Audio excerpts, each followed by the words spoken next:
Hello, everyone. It's Shane Kanto, your Wasteland reviewer, and welcome to the Wasteland, my weekly show where I take a deep dive into a particular film.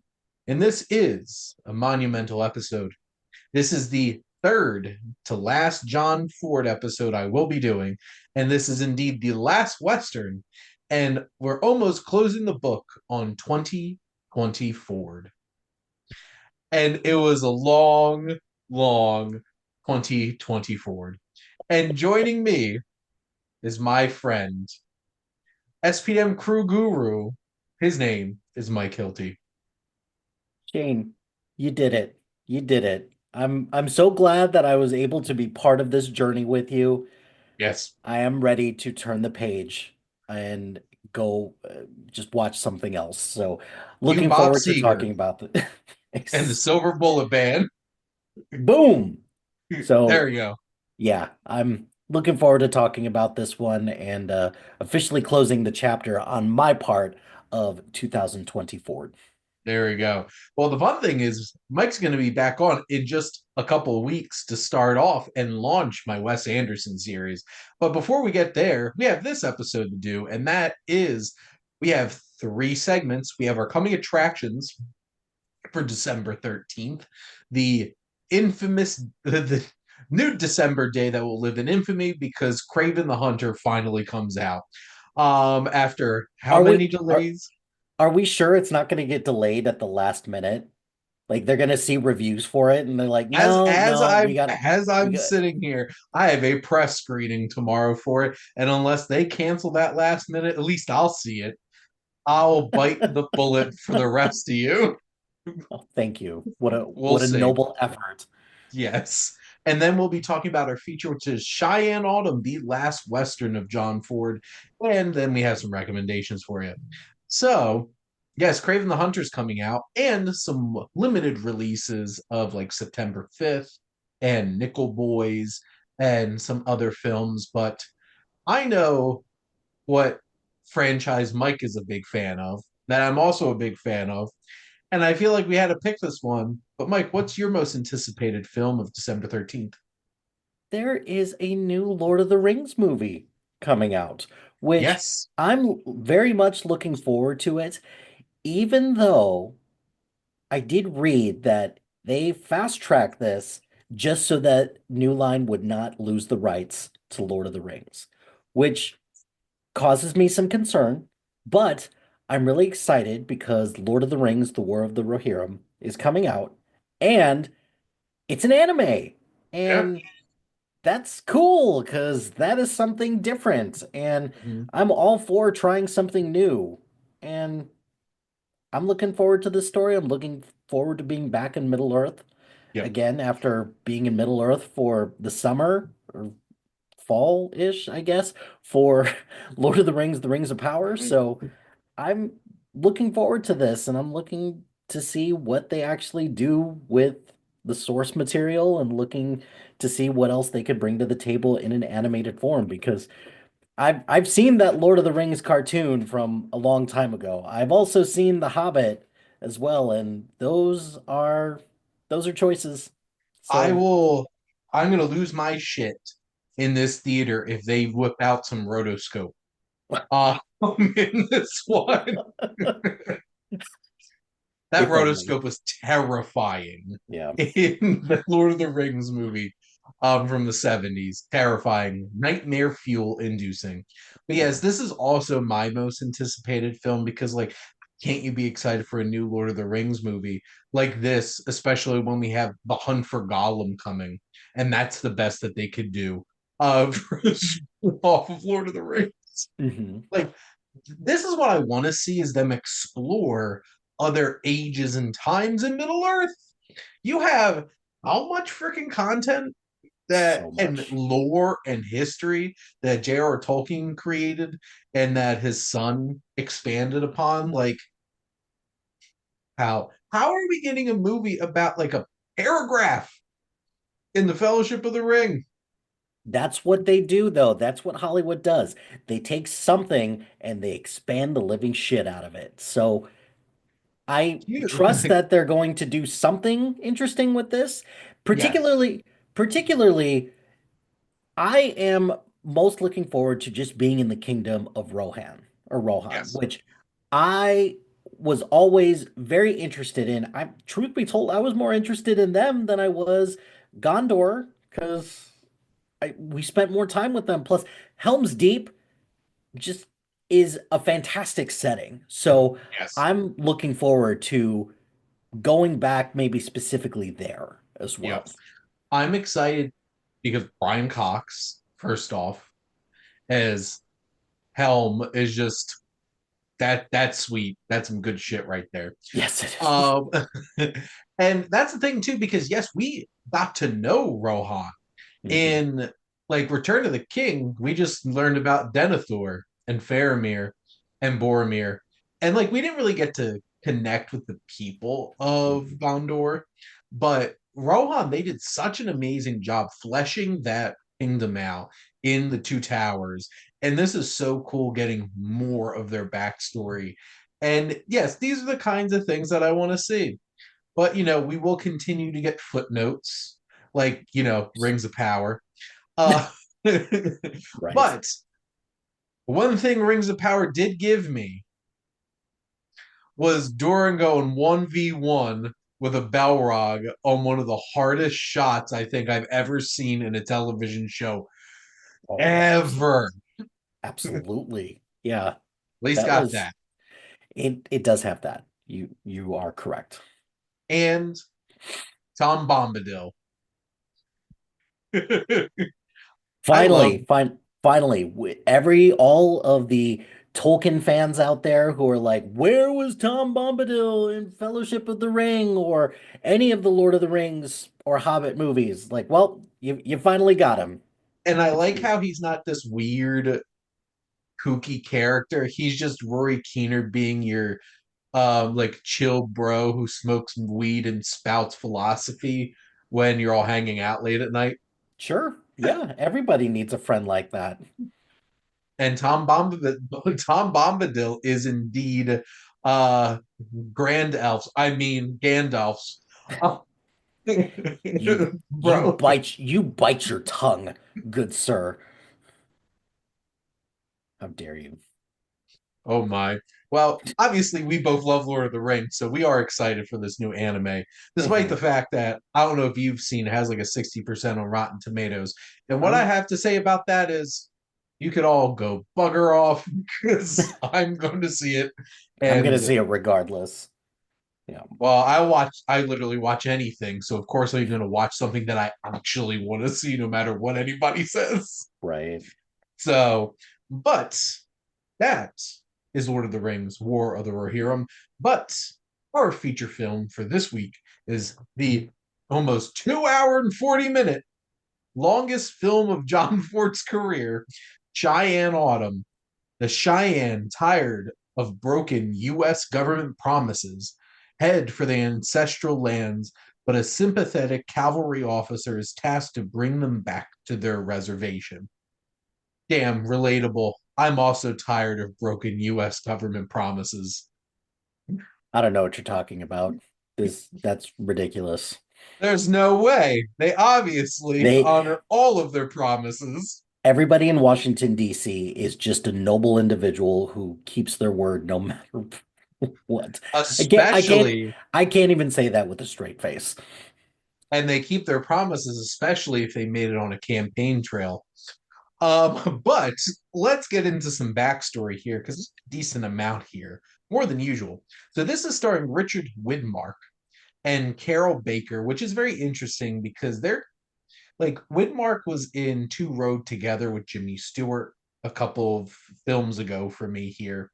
But what's interesting is who pops up in this movie randomly. So Ben Johnson and Harry Carey Jr., who are both consistent players in the John Ford ensemble, are uncredited in this movie, Hmm. oddly enough. This is also starring Jimmy Stewart randomly as Wyatt Earp and has no representation that this is the Wyatt Earp that any of us have ever heard of. Dude didn't even have a mustache. No, Like, no. come now. Um, we have Edward G. Robinson, who plays the Secretary of the Interior. See? Um, and I love Edward G. Robinson, and he was in one of the most unexpected hidden gems of John Ford's career that I watched, feels like forever ago. That was probably a year ago. And then, much to my surprise, we got Carl Malden, screen legend, character actor, and apparently German. Yeah. Well, yeah. Yeah. But Sure. so this is indeed about the Northern Cheyenne Exodus of 1878 to 1879. Like I mentioned, this is indeed the last Western of John Ford's career. Ford described this as his elegy to the Native American, who he felt sympathy for because of all the horrible things the US government had done to them, and But I was about to say that. unfortunate his own unfortunate representation of them in his earlier films. This film had a budget of $4 million. It was a big scale film, lost the studio money. Plans were in place for this film as early as 1957. So John Ford had been working on this for almost a decade. Original idea was a small scale drama with non-professional Indian actors. So like that was the plan. That And the studio's that like, we can't make money off of that. well, So, you didn't make money off of this, so and I maybe bet you you should that have one gone the wouldn't other have cost way. $4 million. So Right. this was this drew upon Howard Fast's The Last Frontier, originally, the original script, but then it was really reworked to more be influenced by Mary Sandoz's Cheyenne Autumn. Now, one thing that specifically was from the Last Frontier novel was the whole Wyatt Earp sequence, which we'll get to that. Because I didn't remember ordering two movies on Amazon and then switching between them in the middle of it. Um, Nope. so John Ford wanted Anthony Quinn and Richard Boone to play Dull Knife and Little Wolf, who are two actors who actually had Native American ancestry. And the studio was like, no. They wanted Ricardo Montalban. Um, On.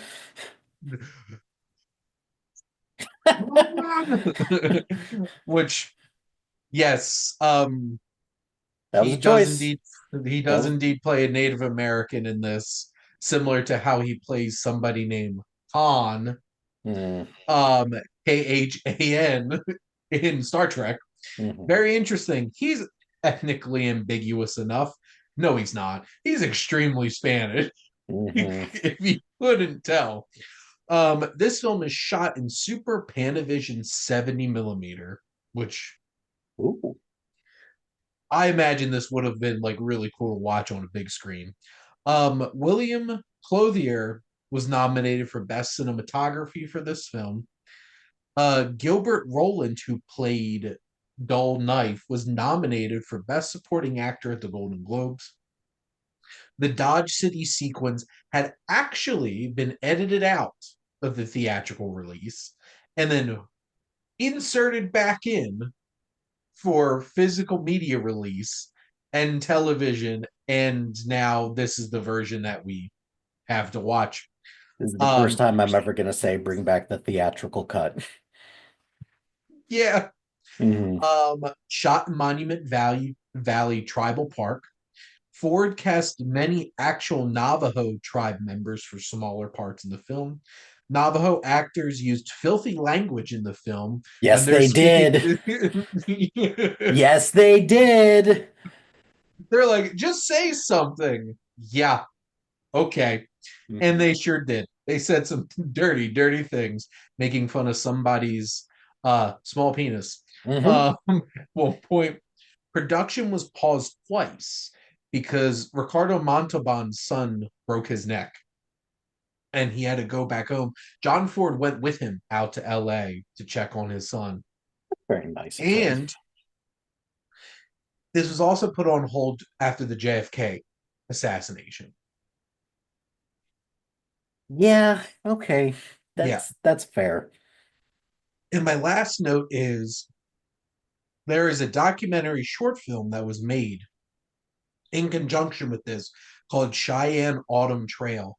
And it focuses actually on the Native Americans and their story and some more intimate moments and stuff like that. Well, that's a lot of backstory. This film also stars, which I watched this with my mom and her boyfriend, and my mom's like, "That's Sal Mineo." I'm like, "Yes, good paisan playing red shirt," because ethnically ambiguous enough. And we have Obviously. Dolores Del Rio as Spanish woman. Specific. I like it. There we go. Well, Mike, what were your general thoughts on Cheyenne Autumn? This movie's long. This movie is Yes, really, really long. I It got has bored it like has really bad. it has an intermission. It's like a 2-second intermission, but it's an intermission nonetheless. So Mhm.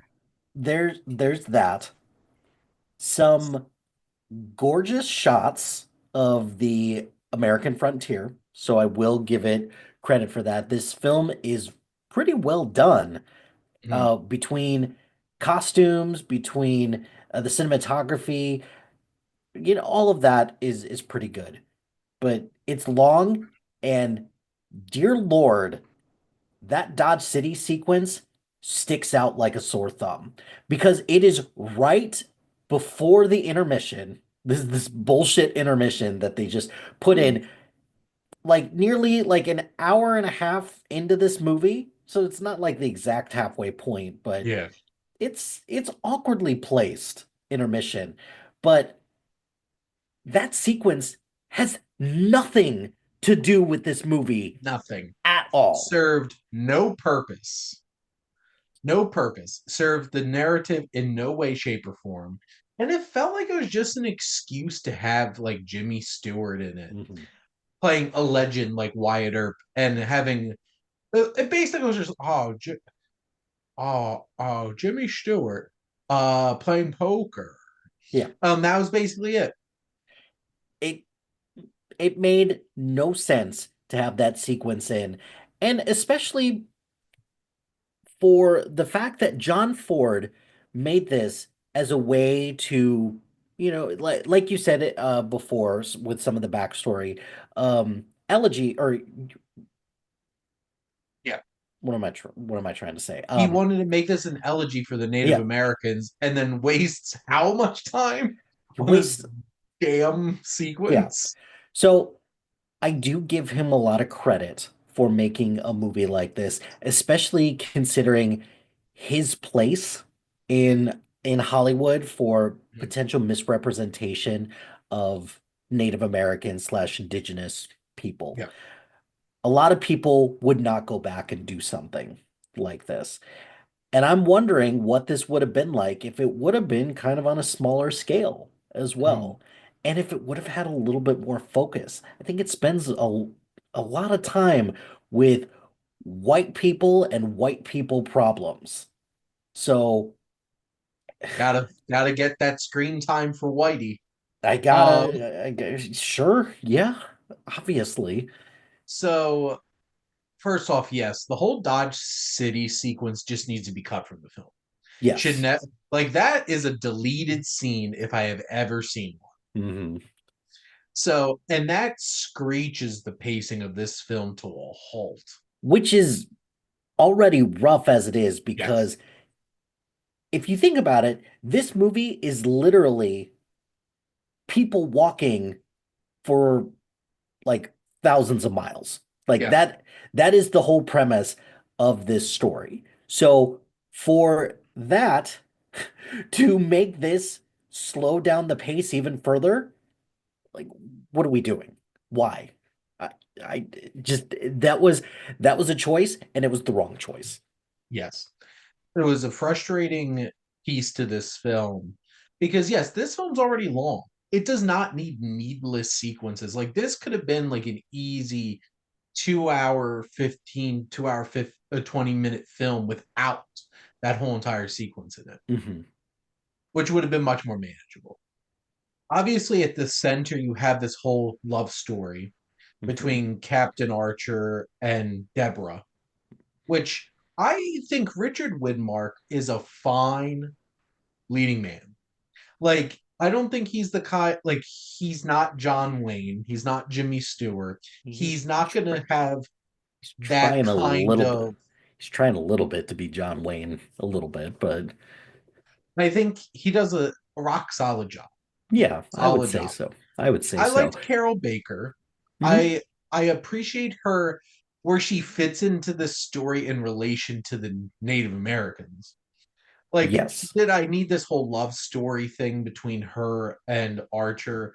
I think for it's not as I think it has enough foundation to make it not just feel like a extremely tacked on love story into a film. It still overall wasn't necessary for this story, and I feel like that's only in the film to try to sell this to audiences.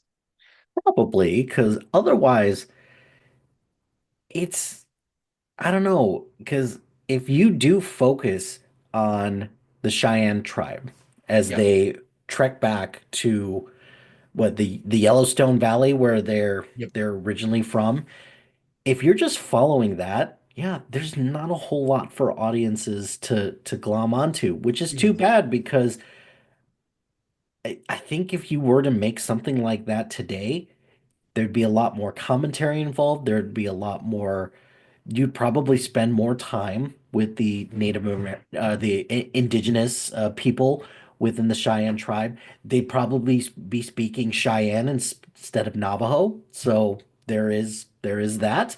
And I think that it just could be a really compelling story, especially considering, I don't know about you. I sure as hell didn't read about this in the history books when I was No, younger.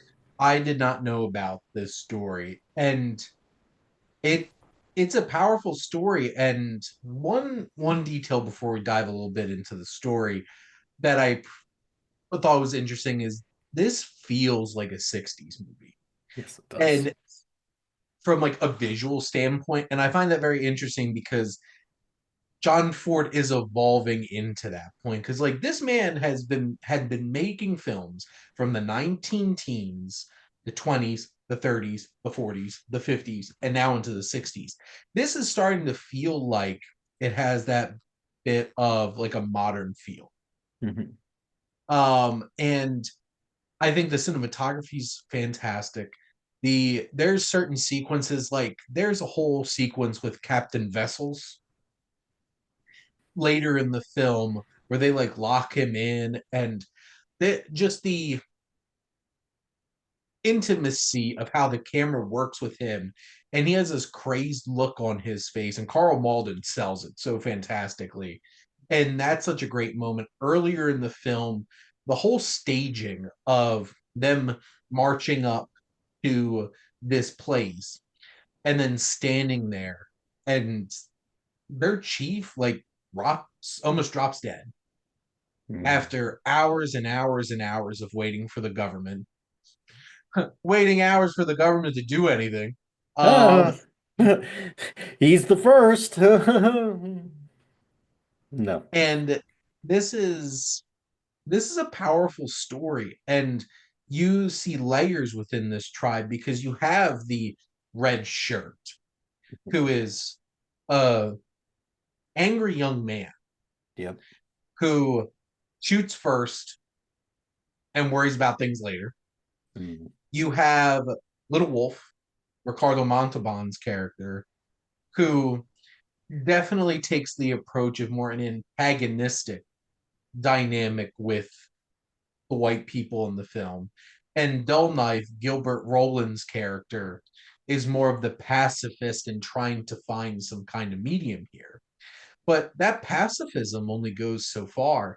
And then you have this horrible massacre Mm. at this one fort. That scene was one, and it's frustrating because how long it takes us and Yeah. how long it feels like it takes us to get there.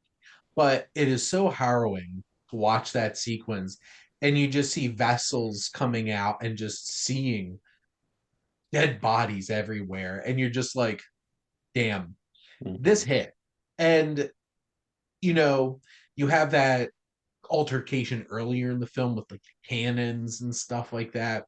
There's a lot of tension in this film in terms of this dynamic between the government, the military versus the Cheyenne people. Mhm. And there was a lot of potential here. It's just frustrating that there's these very specific things that really bog the film down. You mentioned the military, and we spend a pretty good amount of our time when it Mhm, comes to the cavalry group that is marching or that's escorting this group of Cheyenne warriors. And Captain Archer, not only is he a good character, he's a good leader as well. mhm, Um, Not afraid to call out his troops who yep, are showing, prejudice or and racist tendencies towards this Native American group. But the other part of it too is that you get some of the backstory of some of these individuals, and there's one character, Lieutenant Scott, who is like, I I struggle with my feelings towards Native Americans because I I had my father was killed at mhm, is killed at a fort. So you get you get some of that backstory with some of them. And don't get me wrong, there's a pretty good amount of individuals here who are just plain ignorant and who yep, just are like, I just want to kill Native Americans. That's all.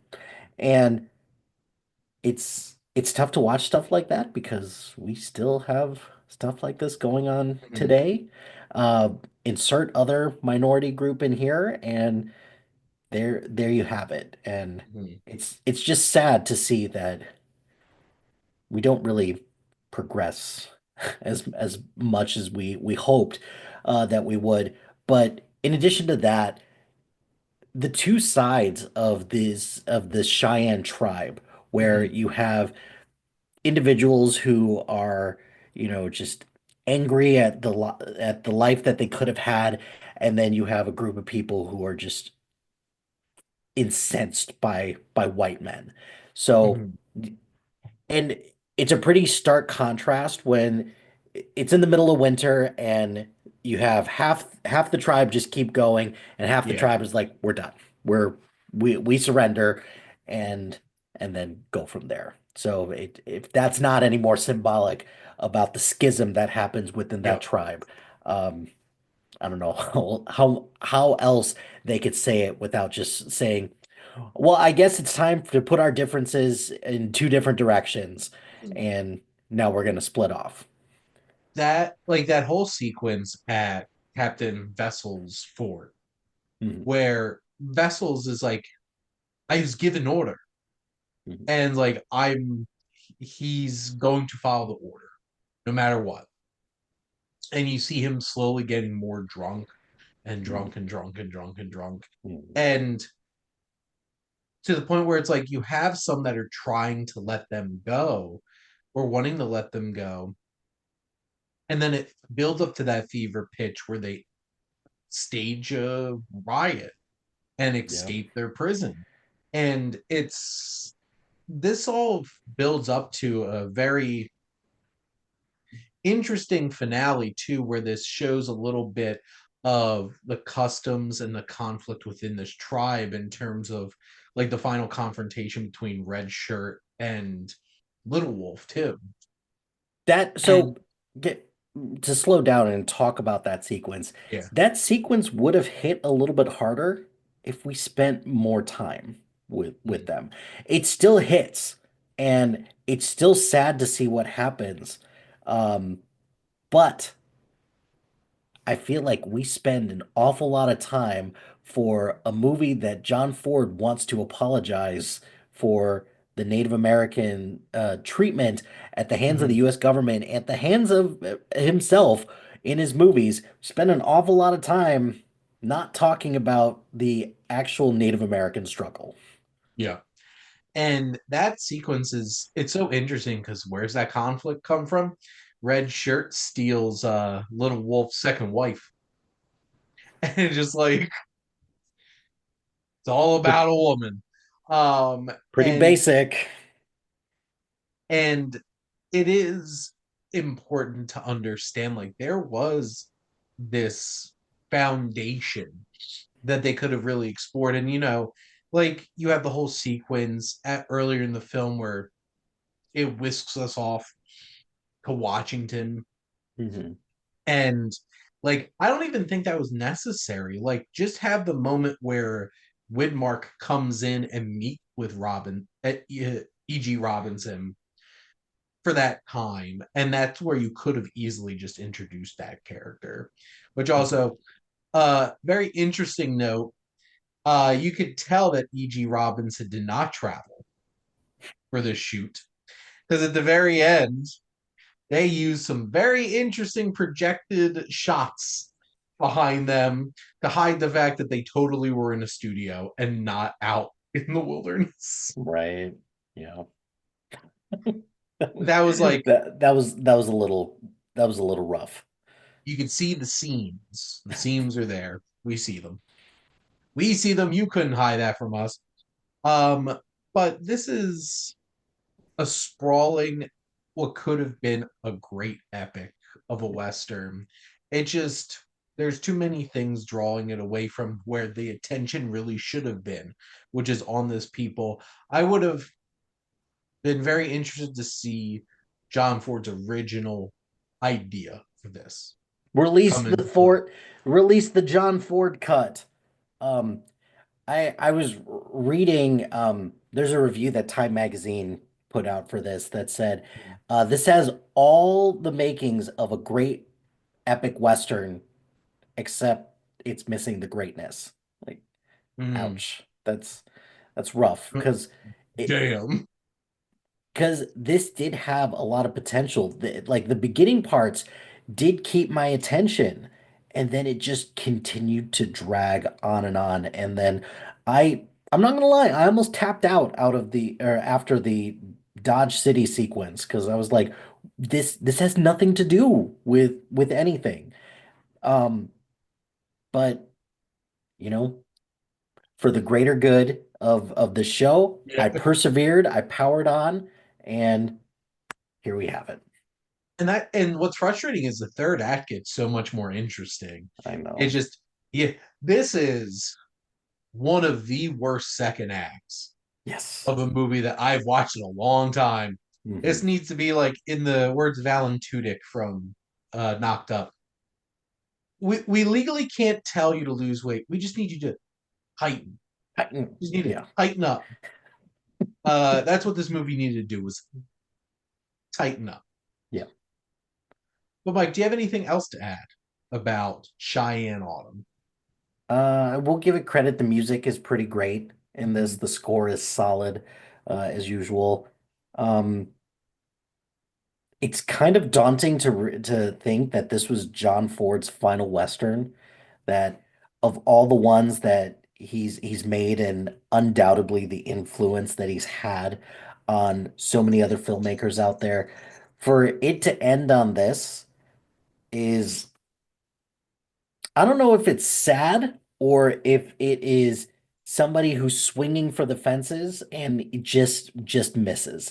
But do you give someone a little bit of credit for at least swinging for the fences and trying something, or do we slap them on the wrist because it's like you tried, you didn't get exactly there, but you still kind of failed a little bit. This is a warning track fly ball that just died before it could get over the fence. Well, maybe if maybe if they would have taken that intermission a little bit more seriously, maybe then it would have been betterly paced. I don't know. Like it floors me to know that the original cut did not have that sequence in it. And I who on earth thinks, you know what this movie needs? More it needs more length to it. Like, It's oh, there okay, a cool. 100% so that Jimmy Stewart, Arthur Kennedy, and John Carradine could all hang out there. And that is not, they're not part of the story. It's just needless fluff. Mhm. And I do love Jimmy Stewart, but I did not need him in this movie. No, not Not at at all. all. Well, Mike, let's get to some recommendations for everybody then. What would you like to recommend to everyone? I'm gonna recommend a rare movie. I hardly ever recommend movies on any of your YouTube shows. So I am recommending something shockingly enough on Disney Plus, which I'm sorry, Disney Plus does not have a good track record when it comes to a lot of their original content. But particularly their non-Marvel and maybe about a third of their Star Wars Yep. content. So there's a movie that came out. It's called Out of My Mind. It is about this teen or she's a sixth grader. She's got cerebral palsy and she is in a special ed class and someone takes an interest and wants to see if how she would do in just regular grade school classes. So it shows just how she interacts with the kids and she struggles a lot, not just with the adjustment from her class that she's been in for a long time to this current school, but also she's growing up. She's becoming a teenager as well. Jennifer Aniston is in this. She provides the voice of this girl because she can't speak, but this I found myself really enjoying this a lot. I'm not gonna lie, as a parent, I teared up a lot at the end because um, you just want what's best for your kids, no matter what.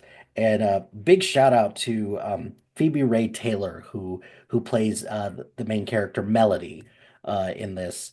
She did a fantastic job and really felt for her and watching her kind of find her voice because she gets like a device that helps her speak a little bit. So just seeing that transition and adjustment as well as just her adjusting to this different classroom setting, just making a new set of friends and just finding courage for her to stand up for herself and speak up. So definite recommend this. And shockingly, you have not seen this yet. So Yes. Mike watched I the got movie one. before I did. I got one on you. There you go. I This is on my list to watch. I did see it on Disney Plus.